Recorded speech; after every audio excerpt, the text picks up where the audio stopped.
China's Microsoft hack may have had a bigger purpose than uh, just spying. Um, I'm gonna let you guys read it. Go through the details of this because this one is a particularly a long article. The basis of it was that um, Microsoft Exchange got hacked, which is news to everybody. Nobody really. Everybody knows that Microsoft get hacked all the time. Um, but it was a Chinese hack. It had to do with Microsoft Exchange, and the article goes into the idea of how on premise is a potential problem still in comparison to like Office 365, which this hack didn't have a vulnerability against because it's in the cloud, just different type of security layers to it. Um, the big issue with this is that idea is like how secure can we be in this modern age? Like it's a lot of hacking going on in all directions. Yeah. You either can have a large team try to manage your stuff on prem and keep failing, which is continuously keeps happening. I mean, or you can have your stuff in the cloud and have it owned by somebody else, and it could work 90% of the time, but then it could also still fail again. I mean, it could fail in the cloud, and then that's a problem where it's where on prem you got the machines here, you can work on them here, you got your team here, you got all your issues, you can figure them out on your machines. When you got it in the cloud, it's only so far that you can go. You can do a lot. You can do a whole lot to build up your whole like network environment, infrastructure, and all of that stuff. But if there's some type of power outage or something like that, then it becomes a security issue, or it becomes just a productivity issue. But if it's also like vulnerabilities, 0 days and stuff like that, when you got 0-day vulnerabilities, if you got it in the cloud, a company like Microsoft or Google or Amazon, they're not going to really let you know about cloud level vulnerabilities. They're just going to try to solve them and say everything's good. Whereas it was just a blip. That's all. Yeah, I mean, it was just a little problem. We fixed it. Yeah, it shut everything down for 24 hours, took out a third of the internet. Right. They got Thanos snap for a second. But we figured it out. I mean, and that's the problem. Like, that's the duality that you deal with that security, like where you place your machines, all your data, and who's managing it.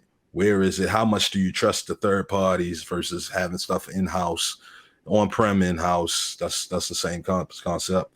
But then, like, security is a big thing. I just moved to working with a new company, and like we're in an exchange environment. I don't really like Exchange. I hate Exchange. I hate it. I hate Outlook. I hate all of it. And I mean, I tried to save an Excel spreadsheet with highlights in it, and no matter how many ways I saved it, the highlights weren't there. Like, I don't.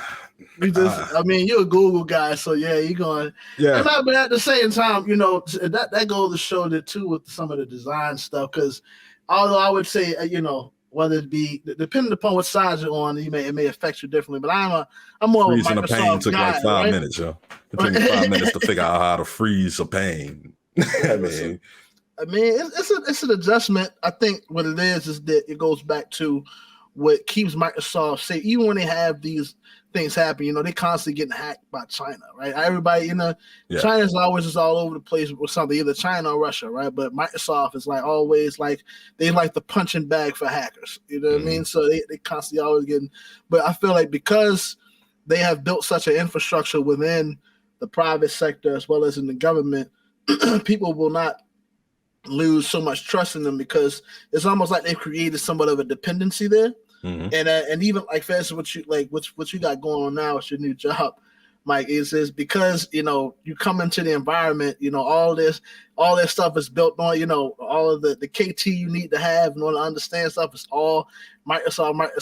So it's just because of that, like you said, you just represent you're a microcosm of like what's actually happening all the time when it comes to how Microsoft deals with things and how they've just built a solid infrastructure to where even when they constantly are in the media for getting hacked or, like having vulnerabilities or something happens where, they're trying to force, their users to update and stuff like that. They can get off scot-free just because, we need them to some degree. Everybody Right. isn't privy to, and maybe even some people feel uncomfortable with the fact that, like with Google, things are done, like everything is in the cloud. You know what I mean? All of the Google suite is in the cloud, right? And then, because people don't, for example, when I first came on and, we doing what we're doing as far as putting our topics together, I had to get used to hitting Alt-Enter in order to open up links. I'm like, well, I don't know why I gotta keep doing this. But, coming from the Microsoft environment, that's where the discomfort may have come from. So I feel like from like an end user standpoint, or like from end user to the company, Microsoft, they don't really worry too much because they feel like the people need them anyway. But this is big because I can only, if they're going to constantly get hacked, it's no telling what the hackers will try to do next time. You know what I mean? It's like after a while, this gets fun. And, people, this is a general rule of thumb. Everybody, you do what you're allowed to do. You know what I mean? You take it for as far as you can possibly take it. So if they like, man, they keep getting hacked, man, let me see what else I can steal. What else I can get up in there? That's when it starts to get dangerous because, we have real times where things get shut down and, companies can't function just because Microsoft is kind of, they don't want to have that on. They don't want to have the proper security measures to prevent stuff like that from happening. But yeah, go ahead. Yeah. I mean, it's that layer of abstraction, like having on-prem versus the cloud. It just mean another layer. Like Microsoft is like number 2 in the cloud right now. Like they killing it with Azure, and they slowly transitioning everybody into like the real Office 365, where everything is web-based through Edge and stuff like that. But it's a slow transition because they got so many people that are used to the desktop version of Office, and that's like the 90% of what keeps people in, like keeps it selling. It's just desktop version of Office. But that having Exchange, having the on-prem environment, that's that layer of abstraction where it's like if you have security issues, you can deal with them in the cloud and then you push it out to everybody at once, versus if you have an issue on-prem, you got to go to everybody that bought a copy of that on-prem, and they all got to download it. Like if this vulnerability that happened, it happened to a company like Velocity or something like that. They got to go get the patch for first. They got to tell Microsoft, because it's one of those 0 days that nobody knows about. So they had to tell Microsoft. Microsoft has to fix it. Then they got to come back with the update, and then you got to get the update, and then you got to spread it out. So like all that time that's wasted. It sounds so archaic, man. Yeah, that's what I'm saying. Like you trying to compare that to, like, Google is cloud first, so they always have done stuff like cloud first. For Microsoft, a lot of the reasons that they just holding on to the old ways is just because they the old ways, the people that are still here needed to be done that way. It's good that they're building it out in 2 different ways, but a lot of the security issues is becoming problematic because they're trying to hold on to the old ways, and it's becoming security risks. After a while, you got to just decommission that whole legacy joint, man. Like, listen, yeah. They did it with Microsoft Internet Explorer. Now I don't know, some stuff is still out there. I mean, it's to that point where they just, and that's like, the thing. Like it's even Internet Explorer is still technically around, and they went through 2 versions of Edge. I mean, they had the new Edge and then the newer Edge. And Microsoft Chrome. That's what and Internet Explorer is still lingering around in the background like a ghost and shit.